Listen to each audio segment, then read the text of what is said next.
Hello guys, welcome back to my channel, that is CPA Nidhi Lariwar classes. Today we'll discuss the topic management as a science. So let's proceed. So now the question is management a science? क्या management science है? सो इसे answer करने से पहले कि हाँ management science है या मैनेजमेंट साइंस नहीं है, हमें ये देखना रहेगा कि साइंस होता क्या है. साइंस अगर हम लोग जनरल लैंग्वेज में देखें या जनरल अंडरस्टैंडिंग अगर हमारी साइंस को लेके है तो हमें मोस्टली सबसे पहले याद आता है फिजिक्स, केमिस्ट्री एंड बायोलॉजी कि यही साइंस है. बट साइंस क्या है? साइंस एक बॉडी ऑफ नॉलेज है जिसके कुछ रूल्स एंड रेगुलेशंस है, कुछ प्रिंसिपल्स है, और वो प्रिंसिपल्स और वो रूल्स या वो थ्योरीज डिराइव कैसे की गई है on the basis of experiments and observation, जिसके आपस में कॉज एंड इफेक्ट रिलेशनशिप होता है. सो अगर किसी भी बॉडी ऑफ नॉलेज में ये चीज़ें हैं, मतलब जिसके कुछ लॉज एंड प्रिंसिपल्स हैं और वो प्रिंसिपल्स डिराइव किए गए हैं on the basis of experiments and observation, and उन एक्सपेरिमेंट्स एंड ऑब्जर्वेशन से पता चलता है कि there is some cause and effect relationship between those variables, तो हम उस बॉडी को बोल सकते हैं कि दैट रिप्रेजेंट्स द साइंस. इसी बेसिस पे साइंस को हम क्लासिफाई कर सकते हैं दो टाइप्स के अंदर. एक तो हो गई फिजिकल साइंस जिसमें हमारी केमिस्ट्री, फिजिक्स, बायोलॉजी के रूल्स आ गए जो हमें पता है कि अगर साइंस दो तरीके की होती है. एक तो फिजिकल साइंस जिसमें हमारी फिजिक्स, केमिस्ट्री, बायोलॉजी हो जाएगी. वो साइंस जो कि एग्जैक्ट साइंस है, मतलब जिसका जो भी लॉज, रूल्स एंड थ्योरीज है वो एकदम एग्जैक्ट है. किसी भी सिचुएशन के अंदर, किसी भी कंट्री के अंदर, किसी भी टाइम के ऊपर उसके रूल्स चेंज नहीं होते. जैसे कि अगर हम बोले कि law of gravitation, so law of gravitation always work, चाहे वो इंडिया हो, चाहे अमेरिका हो, चाहे दिन हो, चाहे रात हो, wherever you go the law of gravitation will work. So वो हो गया physical science, exact science. But now comes the another science which is a social science. Like अगर हम बोले इकोनॉमिक्स या फिर हम बोले साइकोलॉजी या और अदर फील्ड्स, ये सब भी साइंस है. बट ये कौन सी साइंस है? Social science. इसी तरह से मैनेजमेंट भी किस साइंस के अंदर आता है?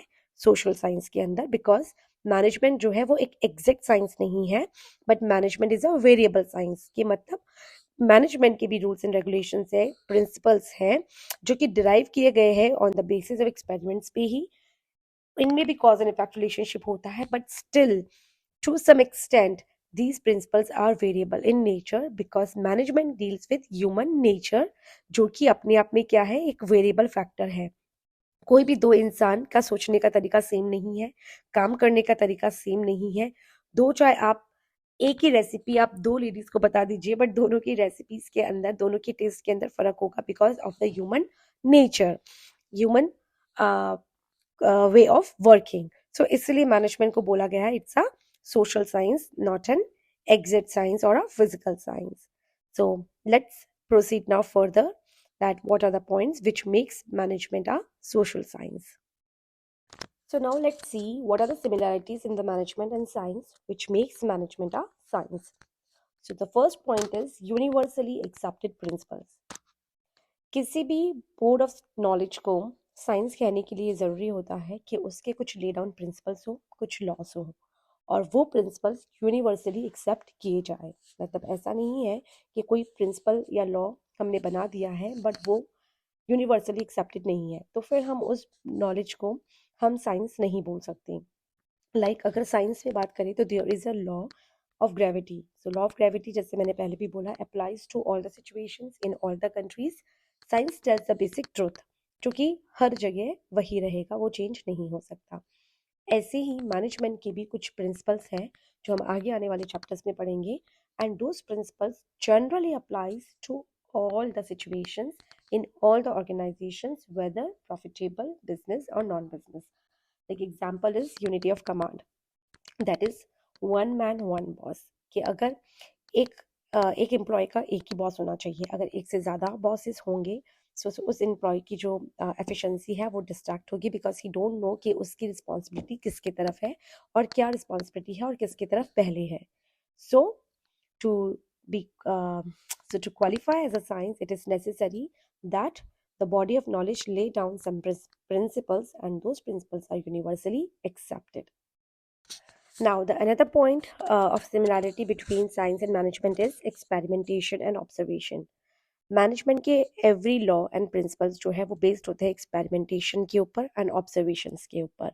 वो एक रीजनिंग पे बेस्ड होते हैं, एक लॉजिक पे बेस्ड होते हैं कि अगर हम कोई भी वेरिएबल्स को लेते हैं पर्टिकुलर सिचुएशंस के अंदर, पर्टिकुलर कंडीशंस के अंदर, तो इसका रिजल्ट ये आएगा and that result is always exact, जो हमने पहले भी पढ़ा है।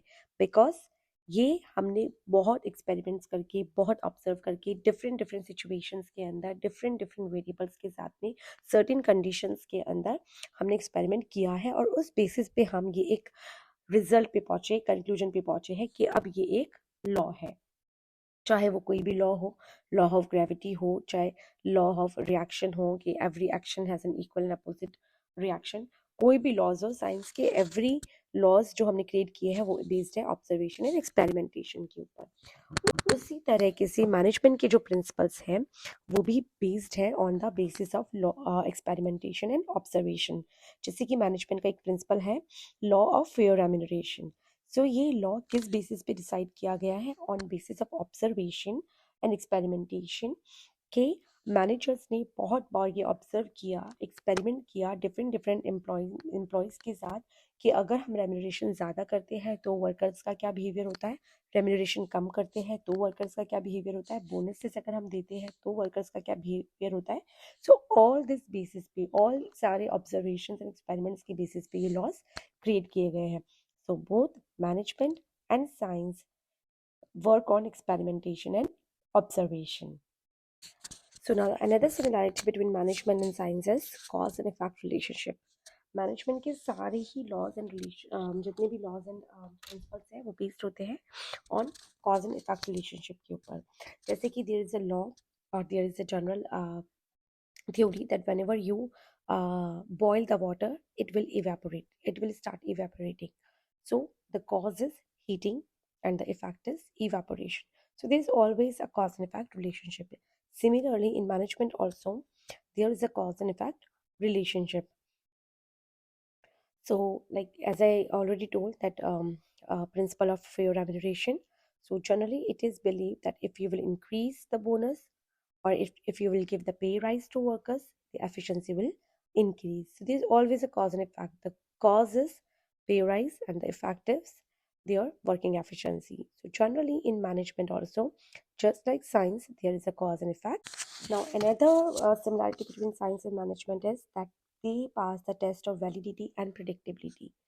So scientific principles pass the test of validity every time. It means their result gonna be same in every situation at every time. Example, like if you boil the water, it starts boiling at 100 degrees. So whenever you boil the water, outside the house, inside the house, in summers, in winters, whenever the water will start boiling, the temperature will be at least 100 degrees. So this is valid in all the situations, and this validity gives us the predictability, that is we can predict always the result. Like if someone starts boiling the water, so we can tell when the temperature will be at least 100 degrees, because if the water starts boiling, we know the temperature is 100 degrees. So this validity test gives us the predictability of the future events. In management also, there is a validity of management principles and they also give the predictability. So, as I told you, the principle of fair remuneration. So, we know that if we will give fair remuneration to employees, they will work efficiently. And at the same time, if suppose at the same level of workers, we give different remuneration, we can always predict that there will be some kind of dissatisfaction because both the workers are working on the same level, but we are giving them different pays. So, this gave us the predictability on the basis of the principle that there should be a fair remuneration. So these were the similarities between the management and the science. So at last, what we can conclude is that management is no doubt a science, but not an exact science like physics and chemistry. It is a social science as it varies because of the human factor involved. So management is a science, but a variable science. I hope you like the video, and if you do so, please give a thumbs up and Please press a bell icon for the notification and subscribe my channel and share it with all your friends who you would like to watch this video so that the video can help them too and help me too to grow my channel. So thank you guys and see you in next video. If you want me to make a video on any particular topic and if you have some suggestion for me so that I can improve my video quality, then please leave a comment to me. I will really appreciate it. Thank you. See you again in the next video. Till then, Ram Ram.